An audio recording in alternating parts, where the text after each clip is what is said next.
Welcome to the last story in the MARC storytelling calendar. Thank you for making it this far. I hope you have enjoyed the year. Now, to round us off, we have a story illustrated by the talented Lisa.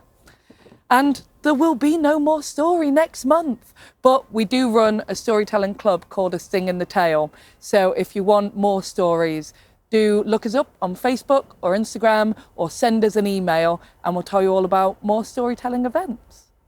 Now, my story takes us to Korea. A long time ago, but not as long as you might think. To the base of a mountain where there is a small house. And inside live two women, Soo-lin and Mina. And they've lived in that house for most of their adult life, content just with each other and the natural world. Their nearest neighbour lives a few miles away, almost towards the other side of the mountain.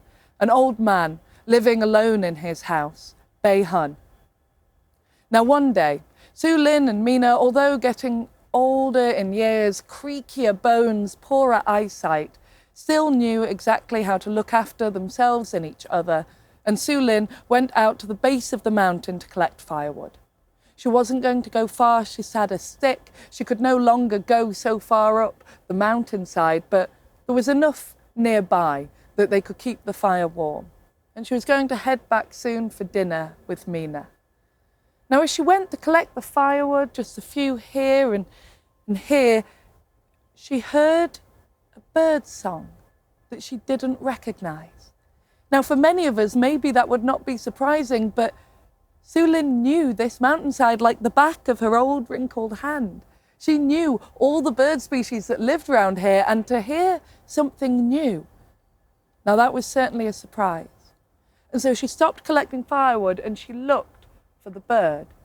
And there, only a few meters ahead of her, on the edge of a branch, there was a bird with orange tint under its wings, a flash of blue and purple across the outside, a bird she did not recognize. And it was so gorgeous. And she stopped just to hear the song, and then, as if the bird noticed her, it turned on its wing and flew away into the forest. And then alighted on a branch not that far inside, and she realized she hadn't lost it, and without even meaning to, she began to follow the bird.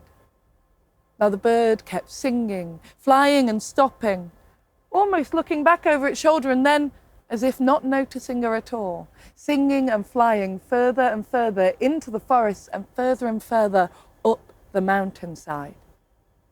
And the firewood lay forgotten. Soo-lin kept walking further and further up the mountainside than she had gone in years. But eventually she grew tired. She realized how thirsty she was. She began thinking about turning back at the moment when the bird stopped, alighted on a tree, and she heard the sound of trickling water. Walking through the tree branches, she found a clearing and a little bit of a stream coming out of a few rocks, and near it a patch of soft grass. She did not know this glade. She knew every inch of this mountainside, or so she thought she had. And she was so thirsty. And so she gently knelt down at the edge of the water and scooped her hands and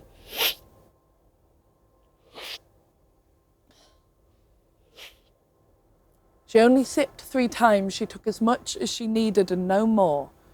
And then wiping her hands down, felt suddenly a tiredness wash over her, her old bones. She would just rest, just for a moment. And that patch of soft grass looked so inviting, almost like a pillow. And so she lay down, and the bird began to sing again as her eyes drifted asleep. Now back in the house, Mina was growing worried. Soo-lin had only gone out for firewood, and now hours had passed and she still hadn't seen her. She went out past the garden to the base of the mountain and looked, and there was no sign, but there was the pile of firewood just left at the start of the forest.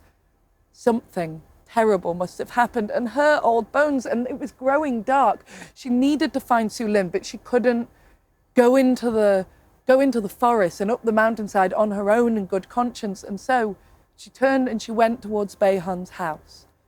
It was a few miles away, as I said, but she walked as swift as she could, came to the door, and Bayhun answered, "What is it? Can I help?" Now, I hadn't mentioned, but he was an irritable character. Maybe that was why he lived alone, or maybe he lived alone and therefore became irritable. He'd been there so many years now, they did not know, I do not know. But the truth of the matter is, he was grumpy and he was churlish and he did not want visitors. But seeing Mina's stricken face, he relented for a moment. "What's wrong?" "Sulin. Sulin has gone into the forest and I've lost her. Please, will you come and help me look for her?" "It's getting dark. I'm not going to leave the house in the dark, but she's out there alone." "I'm sure she's fine and if she's not back in the morning, I'll come and help you look for her. Okay?" "Please." "Okay." And Mina turned back and went back towards her house, but she didn't go inside. Although now night was truly setting in, she could only start to see the trunks of the trees in the forest. She walked into them, unafraid, desperate to find Sulin. And there in the glade, Sulin woke and stretched. Oh, that had been the best sleep she'd had in years. And as she stretched and opened her eyes, she realized how dark it was. "Oh, Mina is going to kill me. Oh, she must be so worried." And she jumped to her feet and she began to run back down the mountainside towards their house.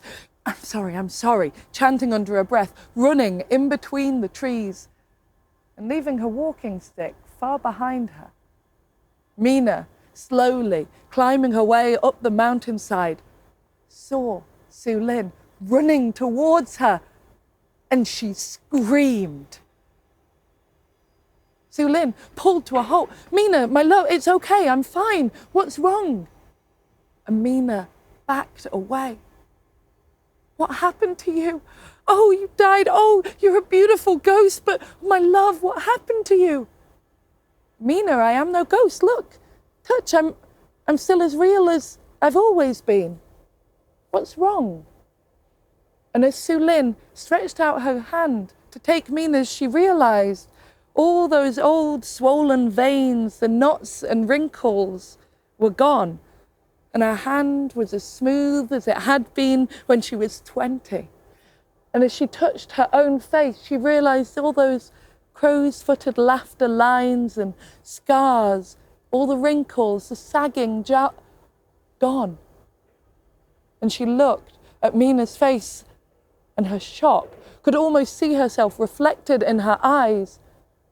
And as Mina realized that she truly was still alive, "My love, it is a miracle. You're reborn almost. You are as we were. You're as you were when we met. Please come back to the house. Tell me what has happened to you. Tell me all about it." And together they walked back down the mountainside, Sulin helping Mina, leaning on her. And as they got back to the house, they sat across from each other at the table, and Sulin told her all that had happened, of the bird she had heard, of the fountain and stream she had found, of falling asleep and waking like this. "My love, I could not be more thrilled for you.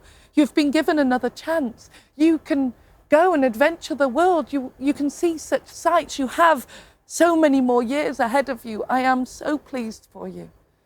I'm just sorry I won't get to see it with you. But I hope you have a wonderful life." And now, Sulin's rejoicing turned sour, and she looked at her old love before her. "Oh, Mina. No, I don't want to live this second chance if I'm not living it with you. No, this can't do. This cannot be."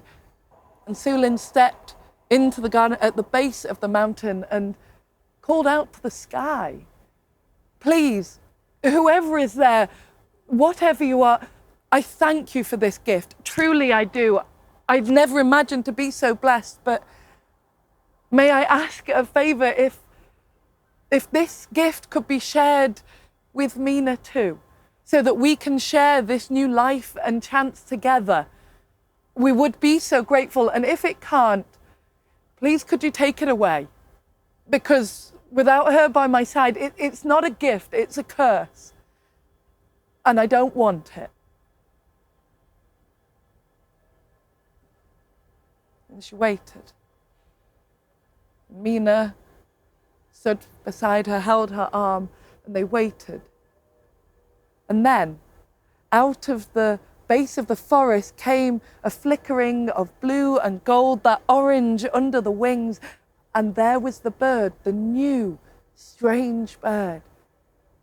And it opened its beak and sang. And together they walked back into the forest, the night now wrapped around them, but Sulin's eyes were sharp and that flash of orange in the bird's wing guiding them between the trees until they came to that fountain, that stream. And now Sulin got to see the magic at work as Mina cupped her hands and drank just 3 times and lay down to rest. And she watched in her sleep as all those worries faded and then the lines slowly disappearing, skin tightening. She watched in wonder as Mina de-aged before her back to that beautiful 20-year-old she'd first met. She'd always been beautiful, but now she was as she had first met her.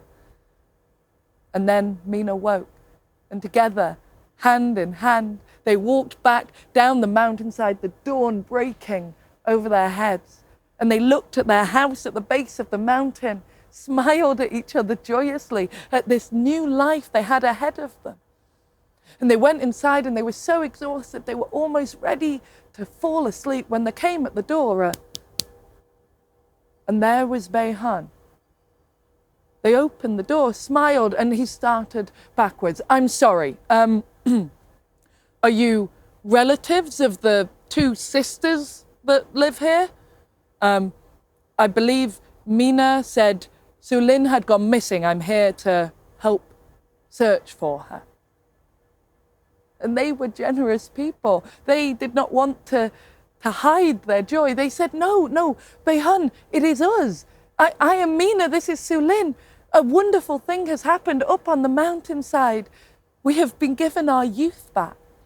At first, he didn't want to believe it, but their earnestness and the details of their life, as they talked to him over the doorway, they saw understanding flicker, just for a moment.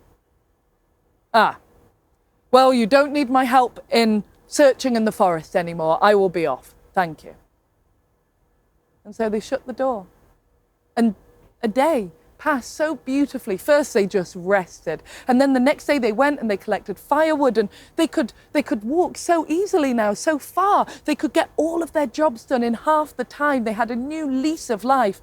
And they looked at each other at the end of that first day and said, actually, we should help our neighbour, Beyhan. He has grown old, and now we have so much firewood and it's so easy to get. I will take some over to him as a gift, as a thank you for coming to help search for us.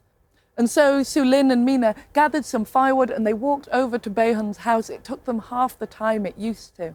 And they came, laid it at the door, knocked, and there was no answer. I mean, he could be out, but they knocked, and of course the door wasn't locked, and so they opened and the bed hadn't been slept in, and the fire was empty and cold in the grate.